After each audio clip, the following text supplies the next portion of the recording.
holiness. Well, that's my socks off. Yeah.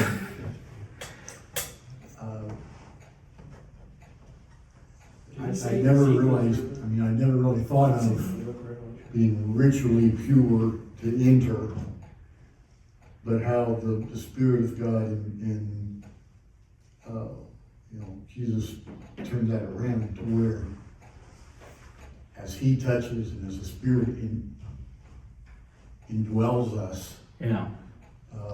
We become that river of life for others, and that's discipleship. That's Yeah. wow. Well, and that's, so I think naturally understand about being morally pure. But it's not limited to being morally pure. In the Jewish mindset, the most important thing was being ritually pure. That's why the woman who had the issue of blood for 12 years, she couldn't get anywhere near the temple for 12 years because she was bleeding. She hadn't sinned, but because of the ritual laws, she was unable to enter into there was a way, if you touched a dead body, or if you bled, or if you had some kind of a sickness, once you were whole and healed, then you would wash yourself and put on clean clothes, and then you were able to go to the temple. And then there was, remember they talked about the Holy of Holies in the temple. The Holy of Holies in the temple was actually patterned on the tabernacle, which was a tent. And we'll talk a little bit more about that. That gets really cool when we get to Pentecost. Because if we understand what happened with the tabernacle and the temple, when we see what happens at Pentecost, it blows your mind. Do you think in the parable when Jesus was talking about the feast and how the original servants didn't want to come, and then he goes out in the street and he finds the one man sitting at the table that was in impure clothes, and he was talking about his impure holiness, and he had to leave essentially because of that? Yeah, it's like, this is a wedding. You've got to get dressed up for the wedding. Yeah. And so you got to go get your holy clothes on. There's all of that conversation going on. It showed you the priest that fell down dead inside the tabernacle or the temple. One of the things that actually happened is once a year on the Day of Atonement, the high priest could go into the Holy of Holies.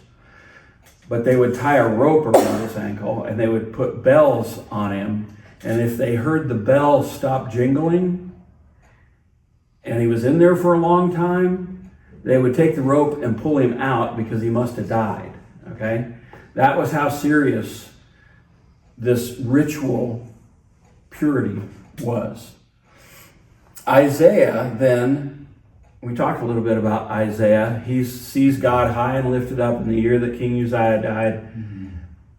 I am not supposed to be in your presence. I am undone. I'm about ready to die. I should be dead already. And God sends the seraphim, which is a spiritual being. We need to take angels and repackage that, because all angels don't come in one size. Angels are messengers, but there are spiritual beings that are different. Seraphim is a strange being. My daughter has a biblically correct image of an angel or a spiritual being for her Christmas tree topper. Very strange. So it's a huge thing. Yeah. So, but the seraphim comes and something totally new, radical idea, takes a coal from the presence of God and makes Isaiah pure. Instead of Isaiah contaminating the holy place. At the DOC, we have kosher kitchens in a few of the prisons. Kosher kitchens have to be, there's a term for it, kosherized. I don't know what it is. But they go in with a flamethrower, and everything, like stainless steel, they torch everything to purify it. That's part of their ritual purity. holy, there's an Old Testament word called kadesh. In a New Testament word is called hagios. But kadesh means holy. It means set aside for God's purpose. If something was set aside to only be used in the temple or the tabernacle, it was kadosh. It was holy. And you couldn't use those things in just common use. They could only be used in the temple. You had kadosh clothes that priests had to put on. And 1 Peter 3 talks about this holiness, this aspect of God being holy. We talked about Ezekiel and the water from the temple. Man, Ezekiel is a strange book, but it's very cool. The brief story is Ezekiel's talking about the temple, and Ezekiel, through God says, the Holy Spirit's going to be removed from the temple. And so he has these visions of the Holy Spirit leaving the Holy of Holies and then coming out to the gate, the doorway of the temple, and then out to the gate of the city, and then out totally of the city. The Holy Spirit is leaving the temple. We'll talk a little bit more about that. But that was devastating because that was part of Jewish identity. God with man. God with man. And then Ezekiel says, yeah, but there's going to come a time, he sees another vision, when the Spirit of God returns to the temple. And when the Spirit of God returns to the temple, water begins flowing out from the threshold underneath the temple. And it's just a little bit. But the farther away it gets from the temple, the wider and deeper that river goes until it's a river that you cannot pass. And everywhere it goes, it brings life. Even the Dead Sea, which is got so much salt in it, you float on top of it. I've seen people reading the newspaper floating on top of the Dead Sea. There's so much salt content in there. Nothing grows there. But this vision is that even the Dead Sea will be made full of life again. And then in Revelation, you see the same. You see this river of life flowing in when heaven comes to earth. The heavenly Jerusalem comes to earth, and this river of water flows, and things are springing to life on both sides of the river. It's the same vision all the way through. And it ties in, if you want to, go to, Jesus talked about living water in John 7. That's that same concept. It'll tie Ezekiel to Revelation if you want to read that. It's just a brief story. I would love to talk about more about that, but we don't have time tonight. So, there's holiness, there's purity, there's the Spirit of God. We're going to talk about what happened at the beginning of Acts, but I want to kind of give you a primer before we get there. So, Moses meets God in the burning bush. He says, go get my people and bring them back here to the mountain. And so, the Passover comes, they all come to the foot of the mountain, and Moses goes up, and God says, don't tell the people to come any closer. Top of the mountain has got fire and lightning and cloud and noise. I mean, it was the ultimate sound and light show, okay? People were freaking out. And the presence of God was symbolized in that wind and fire and smoke. And God enters into a covenant. He says, I want you to build the Ark of the Covenant and the tabernacle, which is a big tent.